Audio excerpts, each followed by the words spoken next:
Hello everybody, welcome back. It's Cape Rugby TV time. We're talking about what's happening in the world of Western Province Club Rugby. Lots of excitement on the show coming up tonight.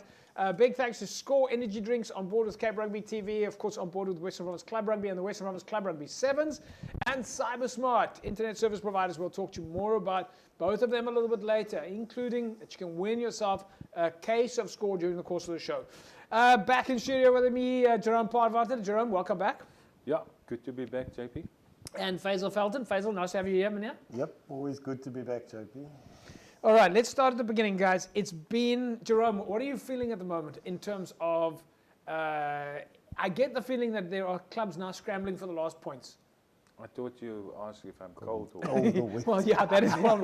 Well, let's talk about that for a second. This has been one of the most awkward winters, I feel, that we've had in years. It's been raining, it's been facility problems, it's been cold, it's just cold. Yeah, hopefully, I mean, it's August, hopefully it's the last of the rain, but we mustn't complain too much because after August it becomes hot and you have to water your garden, then there's no water, but we're blessed with the rain, I think.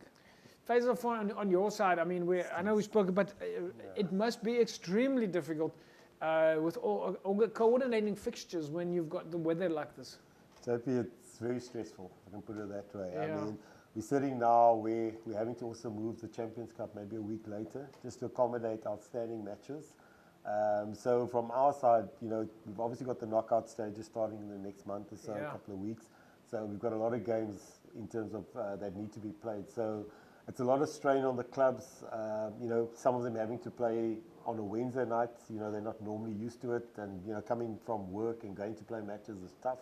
Plus the rain, it's non-stop. I mean, we've had rain now last So what do you do? I mean, how does that work for you guys then behind the scenes? I mean, a lot of people watch us, they think, you know, it's Cape Rugby TV and it's clubs and it's fixtures and it's logs and so on. How does it work out for you guys sort of on a daily basis? Do you get an update from the clubs in terms of this is what we're busy with, and then there's a knock-on effect? No, 100%. So we obviously allow the clubs to first engage amongst themselves to see if they can resolve it, look at options in terms of dates that's available. If not, then from the officer side, we sort of step in terms of mediating and trying to make sure. But I promise you, it's endless in the sense of, you know, if one facility is not up to scratch, it doesn't, you know, it's been raining all over Cape Town. So we struggle in terms of venues, finding venues that's capable. The one thing is drainage. You know, you might look and see it's a sunny day, but the field, the underfooting is a problem and that there. So, yeah, I think you've got to be understanding one of the key things in that there with the clubs, and just find openings is a problem. And Jerome,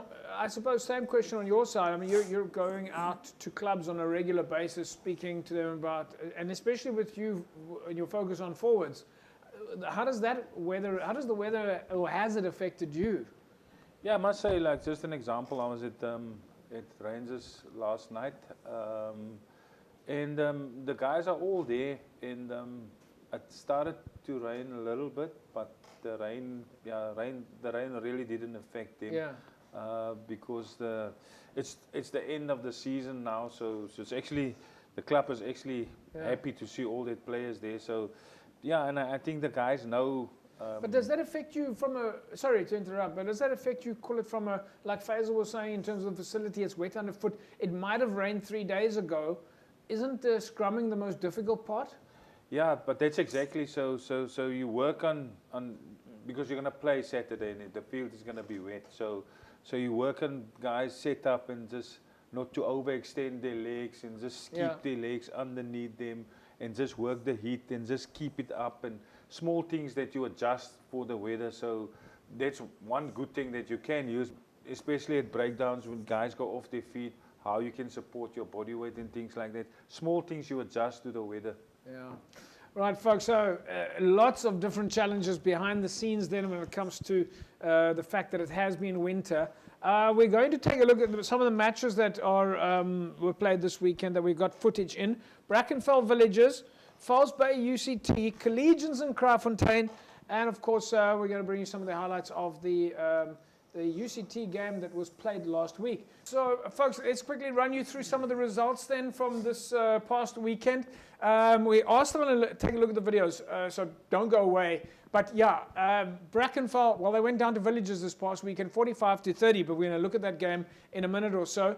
SK Warmers with a big win over Van der Stel, 40 points to 29. Tygerberg 31-25 over Unimil, and then False Bay 36-29 over UCT. Hamilton's went down to Marty's this past weekend, and of course UWC with a win over Kales River. Jerome, some really interesting results this weekend. I know we're going to look at the games. We're still going to look at False Bay and Collegians and the games. But if we look at that, Brackenfell, they were on a high last week. They had a tough game now against Villagers. Yeah, I think also for Brackenfell, I think they would have won at least points out of that game. So yeah, they would be a bit disappointed because they last week just a good win.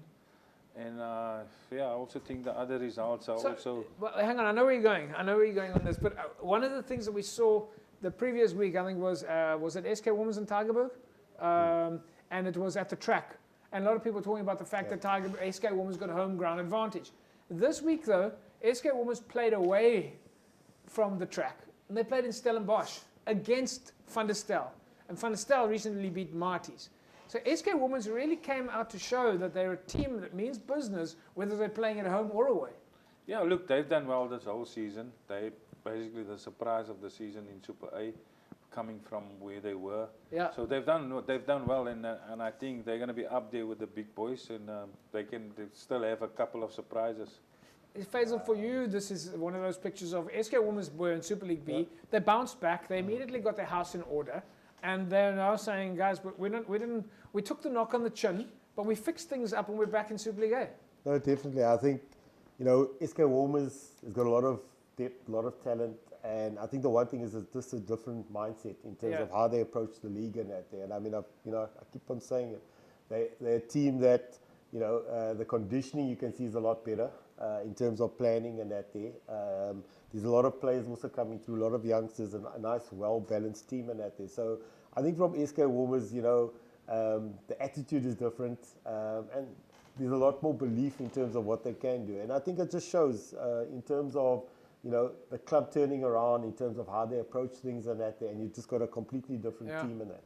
Yeah, 100%. I mean, looking at the game, in fact, looking at all the teams at the moment, I'm just seeing amazing running rugby. I think, Faziel, just the last question before we go to the break. People maybe who are new to the club rugby space would probably be asking, why do you play games on a Wednesday night?